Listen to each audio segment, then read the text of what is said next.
Well, good morning on this beautiful October 18th Sunday. It looks like we're finally arriving in fall. We are lucky because we're getting to talk about We Evolve Playing on the Road to Joy by J.C. Pratt, who gave the wonderful service this week. And now we are in discussion. So thank you, JC, for a great service. You're very welcome. It, So would it was anyone, delightful fun. yeah, yes. Would anyone like to start? Well, I will. Okay. Laura Lee, do you want to go first? No, go for it, Oh, Glennis. okay. Well, at the very beginning of it, when we were first talking about playing, I remembered a story that actually appeared in a newspaper about my grandmother, who, for those of you who don't know me really well, she was a vaudeville performer and went all over the United States performing. And there are a lot of stories stemming from that. But one of them is that this reporter came in to interview her for a piece in the local paper, and she was playing with dolls. And of course, the reporter asked her about it, and she said, "It's the way that she can de-stress. It's the only way that she can take herself out of the roles that she actually played in vaudeville, which were absolutely roles." To herself. And so I thought of that story just when, and kind of saw it through my own eyes, because I've been to play with dolls and do things that are just pure play. It's not just an adult activity, it's play. So thank you, JC, for bringing all that back to mind. Appreciate this whole piece. It was wonderful. Playing can look like playing, or it can look like figuring it out. Yeah. You need to hide the fact that you're playing. It's always, it's why school was fun, on the days that it wasn't boring. Yeah. Okay. Right. There were some fun elements. There's been an insurgence of adult coloring books and all sorts of play-oriented, like things that we normally think of as being for children, but aimed at adults, because it seems like we still need that in our lives. Yeah. And for me, taking one of those coloring books, I am really tough with myself on how I'm going about doing it.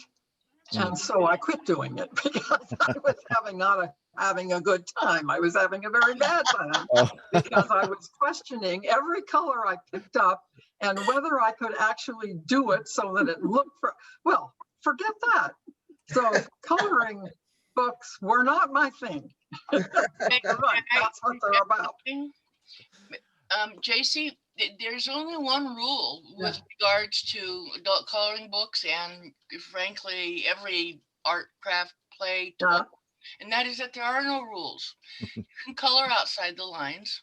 Yeah. There are no rules that say flowers have to be XYZ. I mean, if you approach it with that, then that all the critical should have, would have, could have, all that is left at the door, and you're truly jumping naked into a can of paint. And, just that's kind of the attitude that is the most helpful to come away with, all the endorphins and serotonins and just relaxing. Because I'm sure that was what I knew was happening, but I have never really done more than 2 pictures in one of those coloring books. Well, maybe it's best if you don't have a coloring book and that you just have a blank page. That would be best, yes. So going in order, Laura Lee. So we'll have Laura Lee. That's okay. Oh, no worries. We'll have Laura Lee, then Lillian, then Lois. Okay. L. Yeah. L. Well,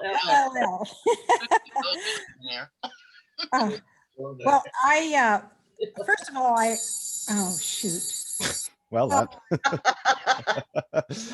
Okay, well, we'll go back. Well, okay, all right, Laleen, let's have you.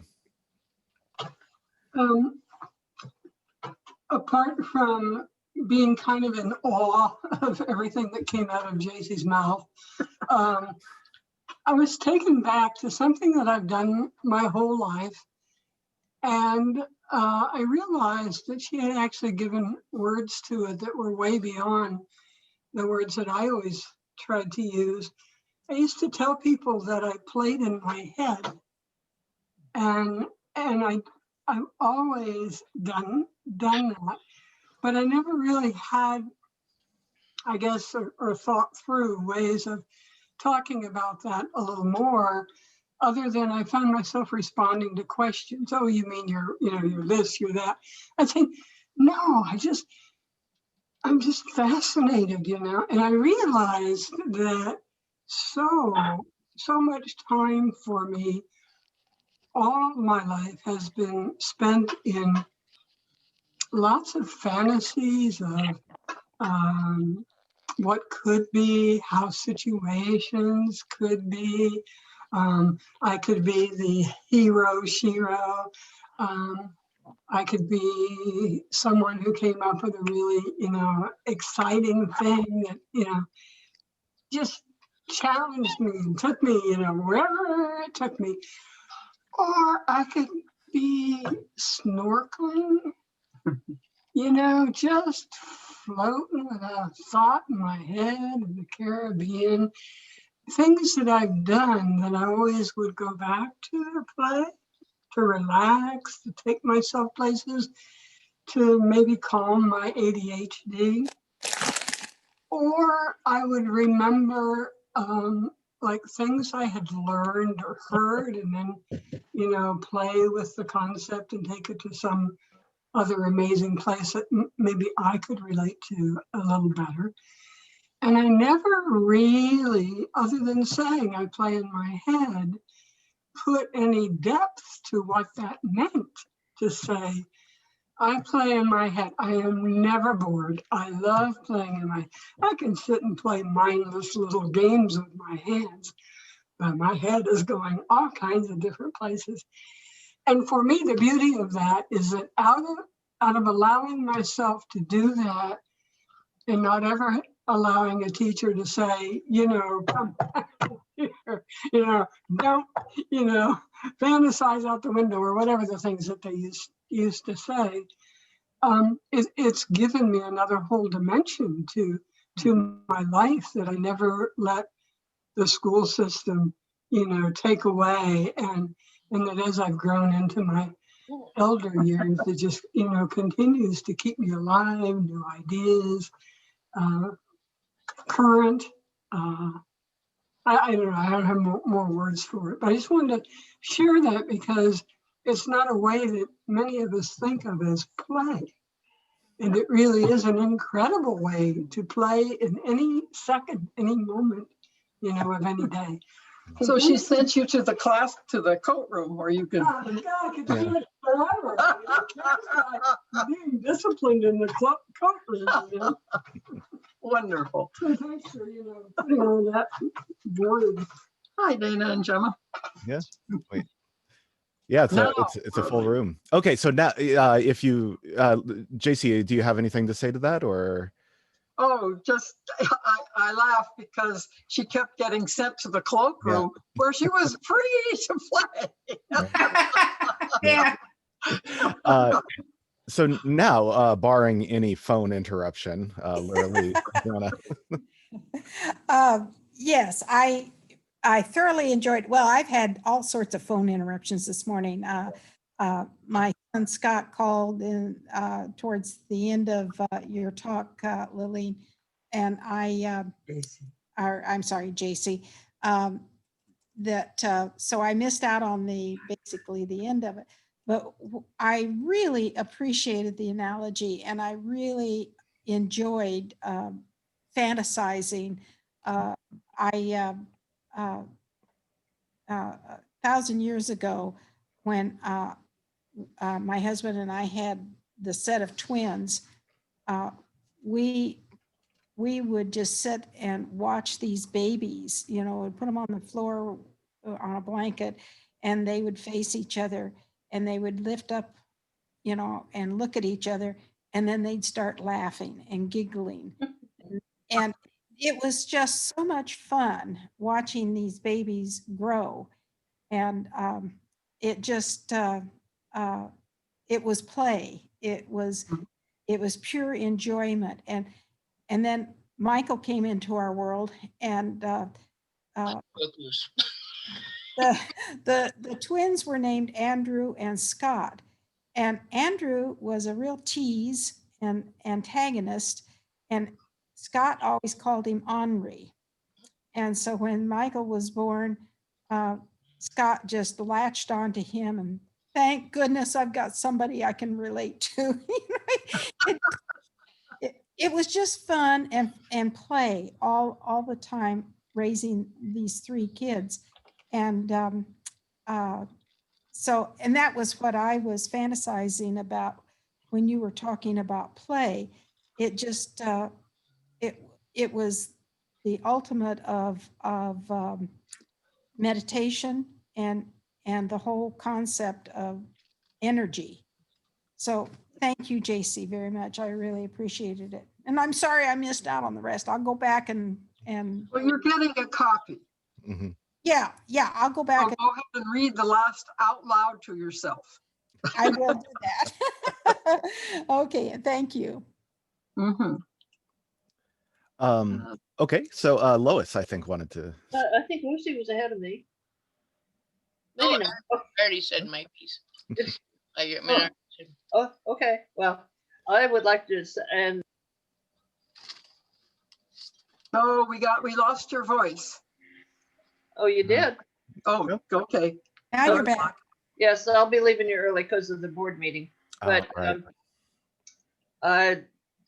I really, really enjoyed your sermon, JC. What I really liked was reading it before you gave it. Oh, I really, out of any sermon, I get more out of reading it because I can go back to parts of it and renew them. But you just laughed here just a few minutes ago, and yeah, I could see the child in you, just effervescent. You know, it was just wonderful to see that. And Marlene, you got a light in your eyes that just won't quit today. So you both did well in that service. I would like to comment about play. Play indeed is a challenge because no matter what you're doing, it's new. It's a creation in itself, no matter what you're doing. And it makes you feel alive. That's the whole thing. You're not doing something that has already been done before. You're creating a new again.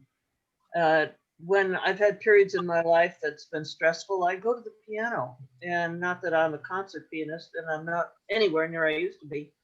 And I've forgotten most of it, but I lose myself in the play, in playing and concentrating on what I'm doing. And no matter what game you're doing, you're thinking of it.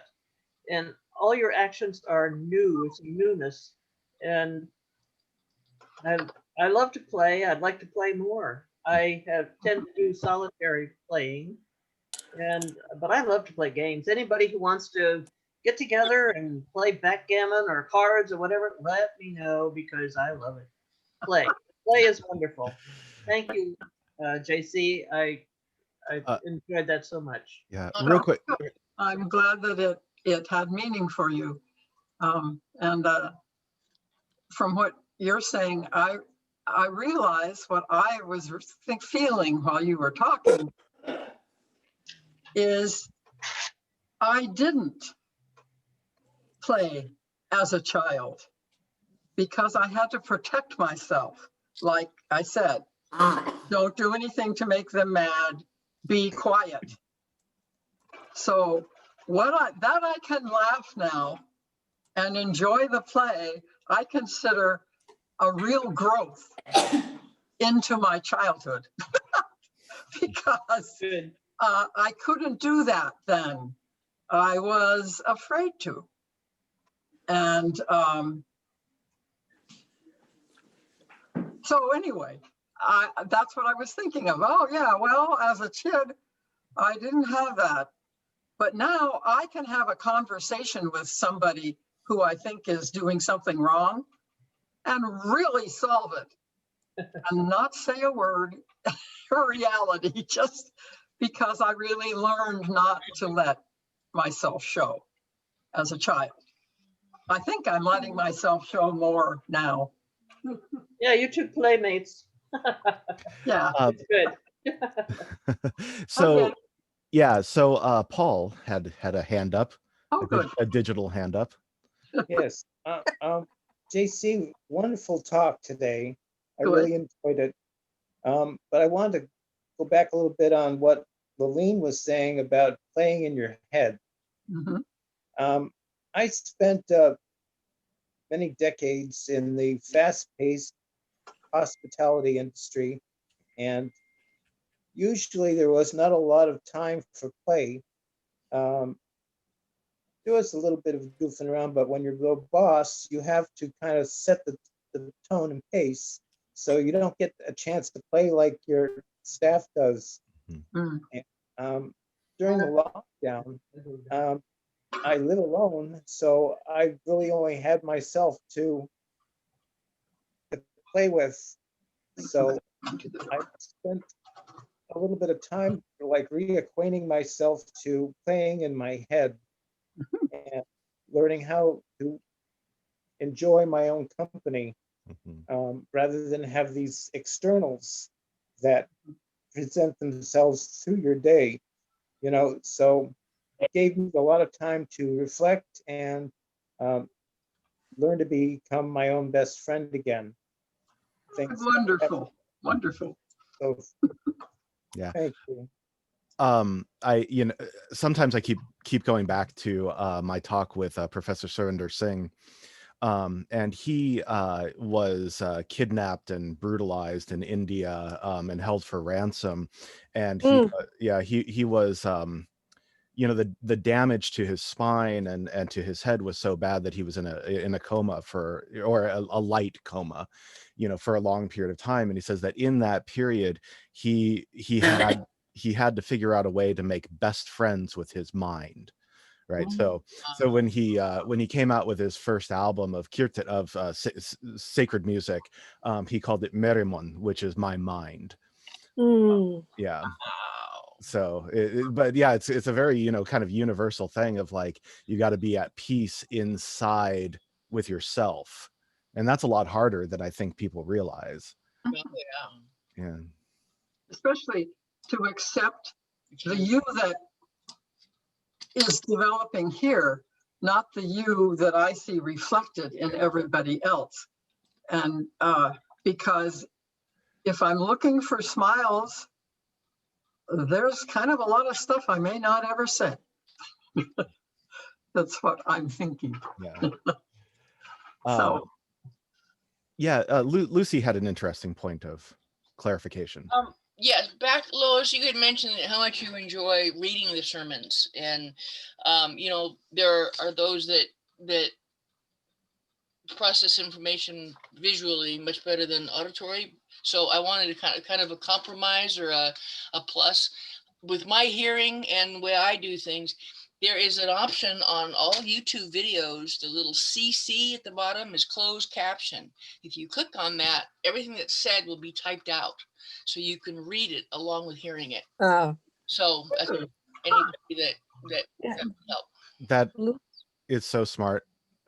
because I use that all the time, but it never dawned on me to recommend it. Yeah, they're pretty smart down there at YouTube. Yeah. Martha. I'm on an iPad, so to type in, I'd have to blank half of you, and it's a pain. Playing was always something that I enjoyed, and in my room here, which is my room in the house, and it's all mine, I often have the music on, and I'm dancing, and I'm singing, and I'm playing with the keyboard, which I can't do because of my fingers very well. But it takes me back to when I was a kid. I wanted to be Roy Rogers. Okay, so I was a feminist way early. None of this girly stuff. I had holsters. I played with horses. I did the whole thing. And then working with kids all those years that I did, I found it's so fascinating because you could draw children out in fantasy. And there was always some kind of connection that, because I'm really a kid at heart. I can be really goofy, as Michael has seen me many times. And many of you have seen me very goofy. And I don't need alcohol to be goofy. So I really value the fact that my parents, although a lot of times they thought I was out of my ever-loving mind, they allowed me to live these fantasies. And I guess that's why I went into musical theater and did all of that stuff, because it was just such fun, just letting yourself go. And I think, especially, we're all going through some challenging times with just everything, with COVID and the whole thing, just to let yourself go and to laugh and to just, and what JC put it in it was a very literary, cognitive fantasy world that I was living in. I was going back and forth between left brain, right brain, left brain, right brain. I was trying to analyze your words and then going into my, going back to my thoughts of things that I had done that made me very happy. Thank you. It was a wonderful, wonderful, wonderful talk. I really appreciate it. Well, thank you, Martha. I'm glad. Whenever you've done the talk, it feels good when somebody has taken it in and done their own thing with it. Now, I showed this thing from today's paper. Yeah, Garfield. Okay, Garfield, right. This is us right now. We're really not sure whether we can handle this. So now he is, because he's got his coffee and his bear. So when we're feeling like this is all too hard, it is really hard, people. But you have your favorite thing to play with and your favorite thing to drink or eat or whatever. Just know what those things are and start playing with what could the possibilities be. It's just great fun. So, hi, Joanne. Hi, Yes, Joanne's joined us. Laleen had her hand up. What I gained most, and I always gain a lot, but what I gained most from JC's sermon today was an understanding for me of how play has been, playing in my head, has been so central in my life and my world. I've said often that the Unitarian congregation is my first church of any kind affiliation. And what I've come to realize, and what really has come home in a very validating way in my work and listening to JC, is an understanding that that spiritual aspect of playing in one's head, that spiritual aspect has sustained me my entire life, from very, very early childhood, during the most difficult times, during pleasurable, fun, without any negativity sort of times, in seeking, searching, wondering, looking, trying to understand kind of times, And I never, ever thought of any of that as having this, major spiritual component. I mean, even floating around on my face with a mask on for hours watching, fish in the Caribbean. I mean, as I've come into my elder years, I look back on my life and so many of the things that I've done, And I realized the huge spiritual aspect to them that has moved me along the journey to where I am as an elder, soon to have a birthday. And it's like that birthday, you know, is, for me, it's joyous. It's joyous because it's a coming together of another year with the next year. And that each year we have this little song called Celebrate Yourself that some of us do. And it means go back and look at the previous year and, you know, the things that you did or accomplished or manifested for you. And then what do you want for the coming year? And it makes life, all of life, a celebration, but it's also a way of giving oneself the opportunity to honor that by speaking it to those who are close to you or those who care. So it seems to me that when we play, that sharing of play, regardless of the kind of play, is also a really important piece of that growing and maturing and expanding and, you know, getting freer and even more playful. So I just wanted to share that. Thank you. Well, I can always start calling on people, but I'll give you a second to gather your thoughts, those who haven't spoken yet. JC, okay, so Connie, okay. JC, is there any part of you that has concerns about where play has ended up for the developing mind? And what I mean by that is, you know, we now live in a culture that's really defined by technology. And so children's play is often relegated to things like video games or, cell phones, that we don't have the kind of creative play that we did before technology. Yes, I can see that looks like a problem. I'm not sure that it is, because I see young people thinking very complicated thoughts about their reality.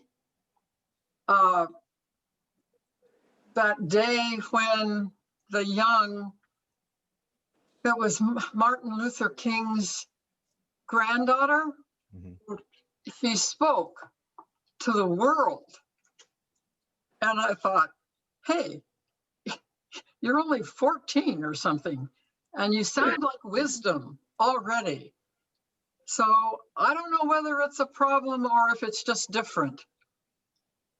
And I think that that's the challenge. Okay, that might be the challenge right now. Things are not going back the way they were. Get over that. So where are they going? What new can you accept? How can you fit in with the new? And then how can you do it for me at 84 going on 85 instead of 15 or 25 or 39? Because I can still conceive of things, but I don't want to go shovel them. You know, I just want to share them and see if they help. Somebody to shovel your. But it seems like a problem, but I don't find children necessarily not being able to pretend. And I'm trying to think, how would it have been for me if I, as a child, had been able to go into my room with a computer screen and give them hell? Yeah. Because I certainly couldn't do that with my parents. You would be a troll. Oh my goodness gracious. Right. Right. Oh, You'd be deadly. You would be deadly. the only downside is that it's permanent. So Connie had something to say. Well, I was going to speak to two different sentences. One was play is an activity for itself. Mhm. And the other one was creative mind plays with what it loves. And so when that was said, I was drifting off to, I like to go on the beach. I think most of you know this about me, and how I collect rocks. And I do this whole thing of collecting them by colors and shapes, and then making little features out of my garden with those rocks. And so that sentence, creative mind plays with what it loves. I just love that. I love that recognition of that time being meditative, but also being a playful time. Mhm. So anyway. Wonderful, wonderful. I love it when something one person says helps another person see themselves. Yeah. That's neat. Yeah. Yeah, Lurley, and then I'm going to start calling on people. Including this cat person. Yes. I know. We're getting quite a view of the cat's all parts of the cat. Yes, butthole included. Sorry about that. That's all right. The talk is on play, so she thought she would be the demo for today. Yeah. Go ahead, Lurley. What has awakened in me is the fact that through play, especially children, but adults too, play, we become very creative. And it is amazing how creative each individual brain is through play. But I can't remember who all was talking about it, but they would, I guess Martha was in her room doing her thing, dancing and singing and playing the piano. This is all creative energy that comes from play. So I appreciate that. And in response to that, if you don't do it for yourself, then I find myself waiting around for somebody else to do it so I can agree. So doing it yourself is much more fun. Yeah. And I surprise myself at what I can learn just from letting my mind wander. Mm-hmm. And You're stoned. and I've never taken anything that would make that happen, but my mind wanders beautifully. All by itself. Yeah. All by You like brownies? Right. Into very amazing places. So wanting to hear from people who haven't spoken yet, Joanne, do you feel like saying anything? Sure. I apologize for being late. I was having trouble getting on, Michael, but I figured it out. That's okay. That's perfectly all right. I won't dock you too many points. So Thank you. Yeah. Thank you, Lord. I was thinking about this. The sermon, of course, was great. And what did I get out of it? I got out of it that when I was a little girl in parochial school at recess, Gemma Bassey and I used to play jacks. And you you toss the ball in the air and then run your hand 1 time, 2 times, and pick up as many jacks as you can. And I realized I had so much fun doing that, and I don't do that anymore. I didn't do it when I got into high school. I stopped because that was for little kids. We big kids didn't play. And so one thing that I thought, when we're done today, I'm going to go on Amazon and order me a set of jacks. And you know, I am a brilliant thinker. I can call Dana and we could play jacks together on FaceTime. So anyway, the other thing about playing, you all know when I talk about quilting that I light up. And the reason I light up is I've been given a basis of something, a picture, a pattern, And then all of a sudden, I go in and it takes me at least 2 hours to pick just the fabric in a fabric store for this, because you're looking at so many possibilities. So then when I come home, quilting is not a sedentary sport. You have to get up and down, going to the ironing board, going to the cutting board, sitting down, and then looking at it. And you get to analyze it and say, is this what I want? Or do I want to put something else into it? Today I'm starting, as you know, a new quilt. And I'm thinking of even putting little tufts of batting in between, so I'll have a different dimension. And we don't see that in my friends or quilts very often. So quilting is a way for me to play and to see possibilities, because the other possibilities are, who am I giving this to? And what experiences did we have and will we continue to have together?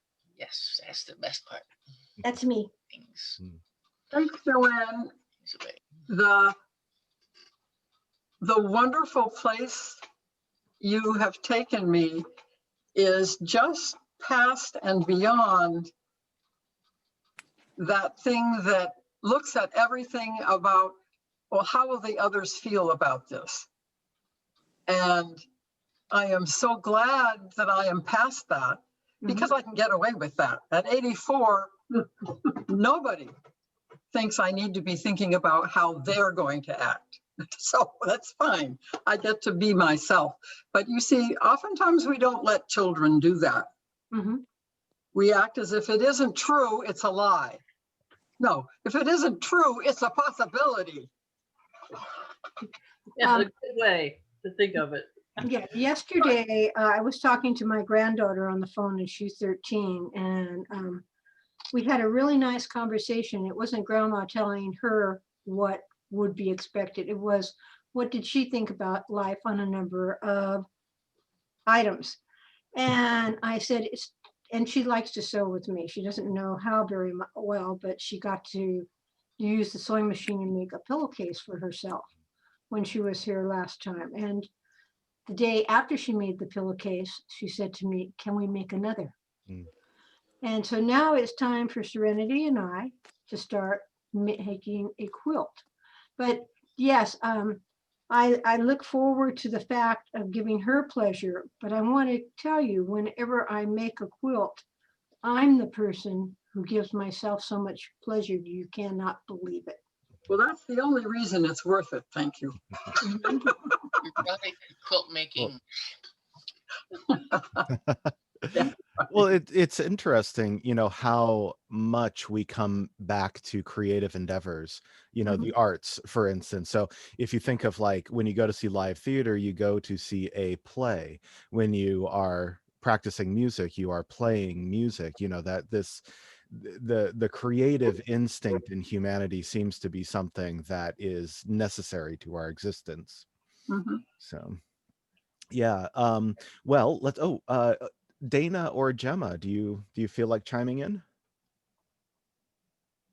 Well, when we were talking about play, I remember me as a little girl playing with my dog.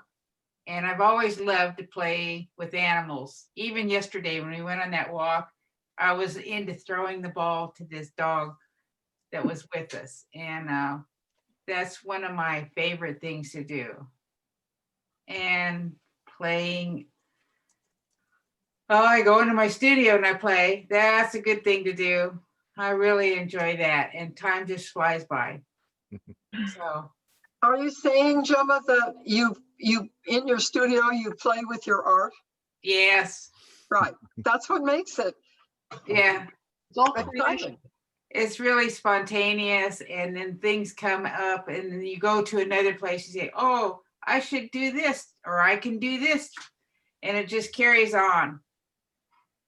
Yeah.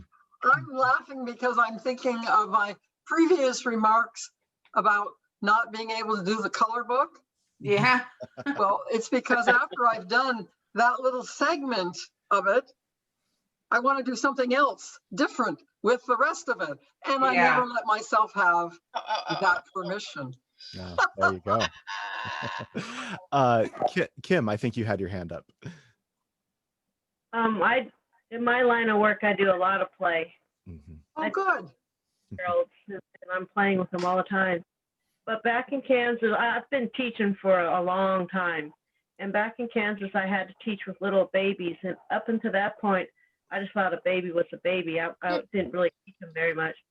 But I learned in that 6 month period that babies are very playful, and they have they have a mind of their own at that point. And so my job was just to literally play with them, keep them entertained. And so each one of them had a little quirkiness to them, and it was really fun to see that.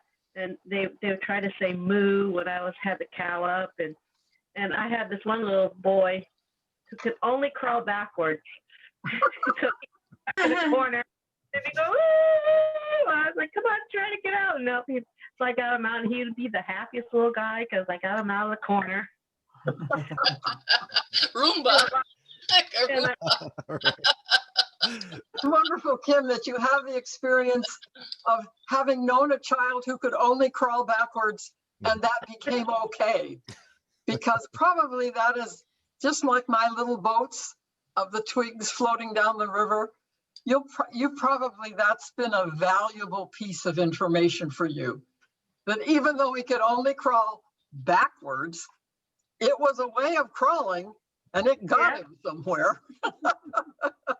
Upset, it couldn't go back any farther, and so I had to give. Right. And then I teach piano lessons to young kids, and I do a lot of game playing with them because that's the only way kids is through play. I'm even going to have a mask on this week. At least That's it's not great. half a mask. Yeah. I mean, as long as masks are mandatory, you might as well. Right. But that I also found that in teaching music. Now, of course, I wasn't teaching children as young as you were, Kim, but it was amazing to me how pronounced personalities were, at very, very early on in age. And to me, that's one of the best evidences there is for the human soul, is that why should babies and young children have such pronounced personalities? They did. I mean, and it would be amazing. They all turned one just before I left to move.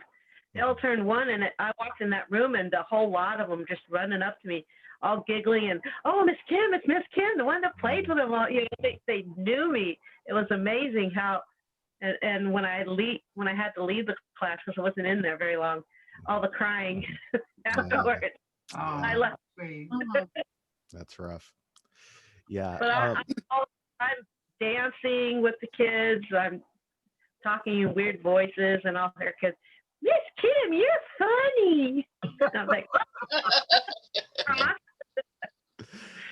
I eat Piggy opera the last 2 weeks to the kids on Guitar Day. I'm so glad they had you in their life to enjoy them at that stage, because sometimes mothers are too busy to really enjoy them Even now. when they're being silly. Are we watching Lucy play? Yes. Yes, we are. Yes, the cat is playing too.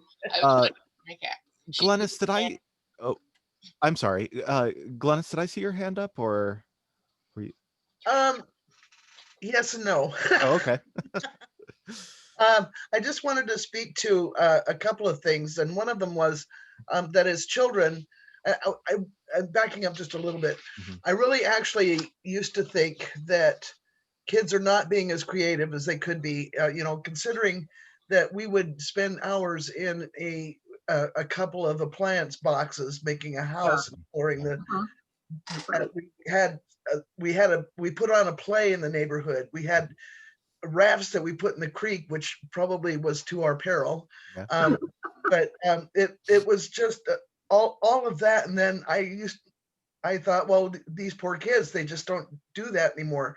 And when I now babysit my step grandchildren, I find out I was mistaken. Because some of the things that they think of to the little games that they play together, they're 10, 9, and 6. And I'm just astounded every day at what they think of to do. It might not always be something I want them to do, or a game that, no, let's not play that game. But they amaze me every time. That's great. Yeah. They do have a lot of video games. They are limited on video games. They're limited on screen time, period, especially since their way of going to school right now is through on Zoom and online classes. Hey, So, hey. Come back. You steal things. She steals things. Sorry. She just took It's only borrowed. the distraction. I think a playful cat is great entertainment. Yeah. She's a little kleptomaniac. Yeah.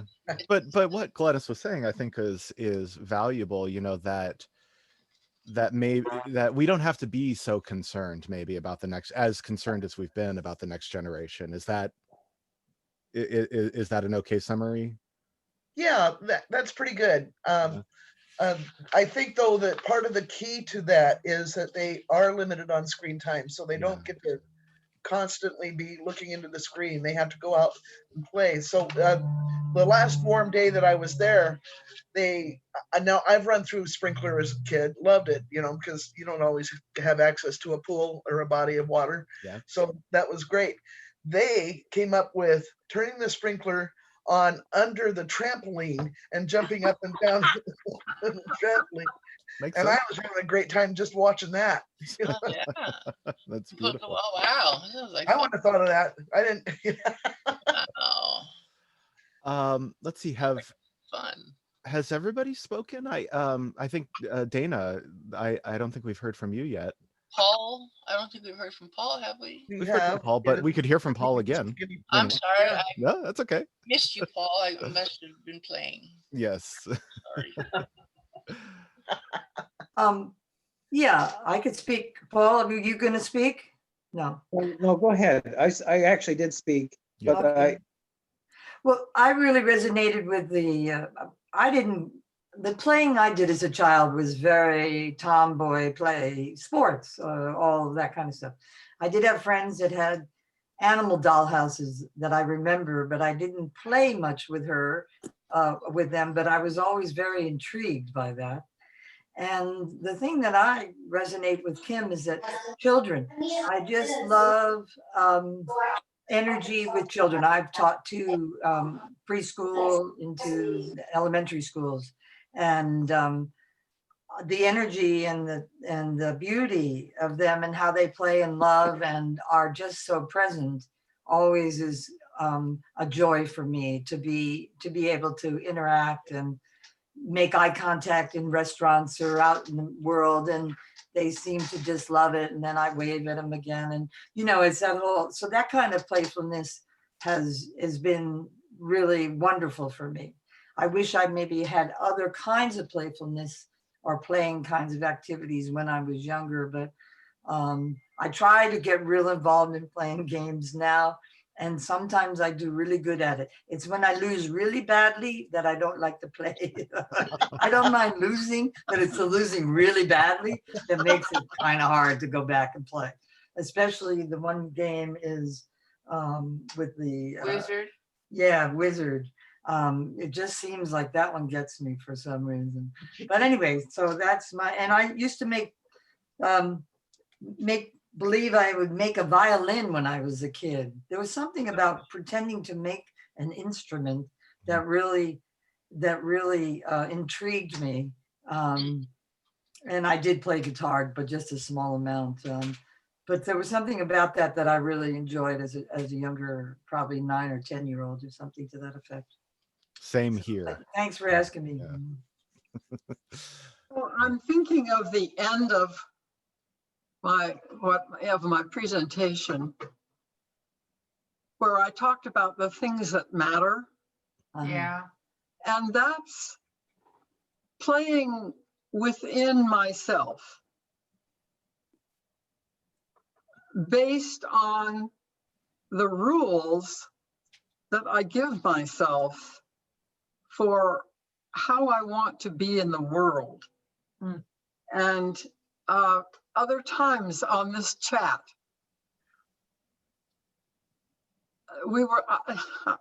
I was thinking about, let's say that love is the only viable basis in a relationship, in relating to people.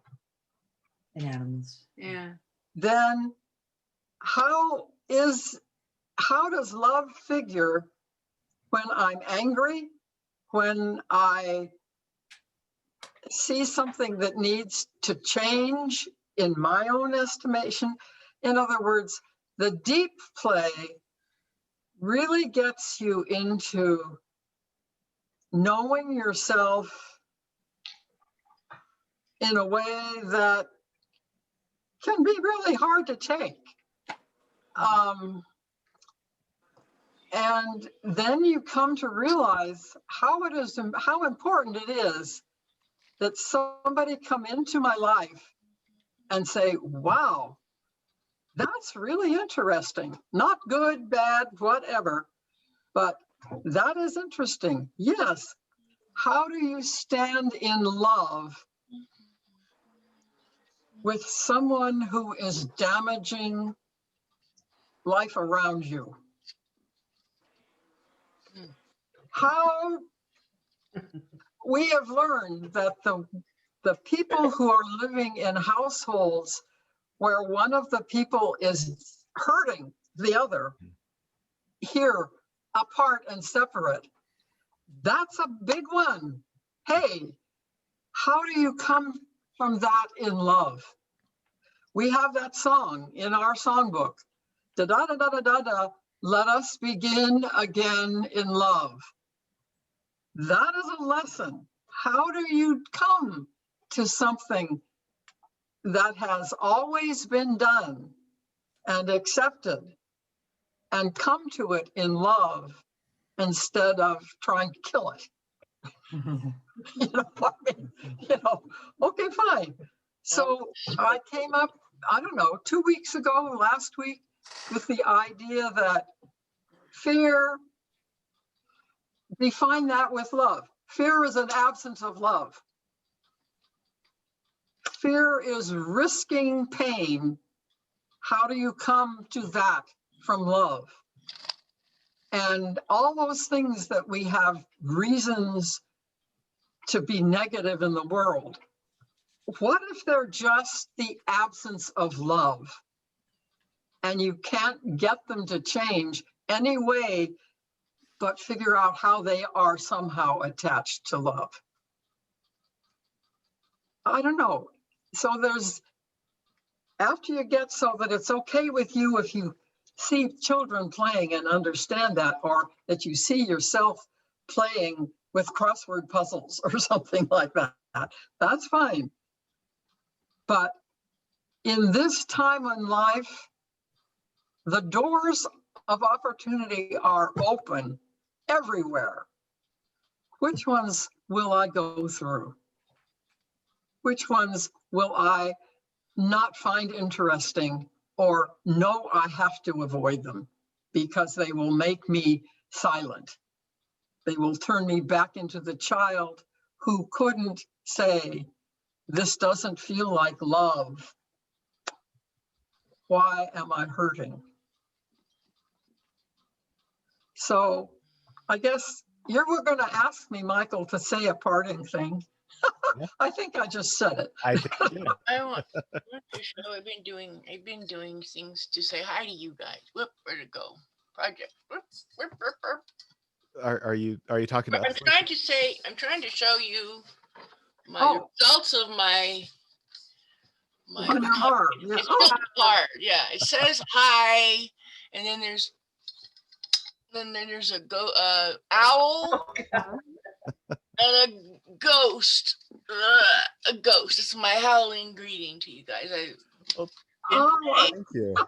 Your Thank you. creativity. I like it. You can't sit me with an arm's reach of pens and stuff and not expect me to color. and if you don't have a piece of paper, you write on your arm. I got that. When I was consulting, I had and traveling and whatever, I found that the little thing that was like what I could play with was polymer clay, because I used to do miniature sculptures, and I'd always have a little container, a little ball of polymer clay, different colors, maybe a total of a half an ounce. And I mean, I would take them pretty much everywhere with me. And you know, one of our jobs as consultants is we had this weekly, I guess it's a bi-weekly meeting with all the head honchos from the bank that we were merging, and kind of a big deal. And I, being from the project office, was sitting there pretty close to things in case there were changes and need to communicate, blah, blah, blah, blah. So anyway, halfway through the meeting and stuff, I'm pulling out my little polymer clay, and, you know, I just make little balls, and then it turns into an animal, and I'm sitting there, and I got busted. Basically, one of the execs from the bank kind of looked over and said something about, well, and he knew I worked at the project office. He says, well, if you know, if that's resulting in the fine job that they're doing, then so be it. And he reached over, and I said, here, and he started playing with it. So it was, yeah. So it was kind of funny. Yes. You had to beat it. No, it's a good story. It's a good lesson. It'd be like Obama, you know, the equivalent of it'd be like Obama doing that in a meeting. It's like, wow, yeah, he was the big guy. Well, this has been a fantastic and dare I say fun talk. How dare you say? How dare you say? I know. I do have one last thing, Michael. Okay. If you find yourself apologizing for some way you just spent the last few minutes, or while somebody was, like Lucy said, while somebody else was talking, stop and think, why am I apologizing for being creative, for being in a moment with myself? Yes. So that's the way you can catch the things that your imagination is offering you. Yeah. You don't have to apologize for that. Yeah. In my memory is so bad that if I don't, I lose it. So yes. I have a really bad habit if it comes across as interrupting and being rude. But it's like I just need a tape recorder or a secretary with me at all times. Well said, everyone. And we will be back again, same time, same place next week, where we will discuss my talk. So I'm looking forward to that. Nice talk. Yeah. Nice talk. I didn't know they talked. Yes. Nice talk. All right. I hope you have a beautiful Sunday, and we will see you again in a week. Next week won't be. Thank you all. It's been fun to be with you. Bye-bye. Yes. Bye. Bye. Bye-bye.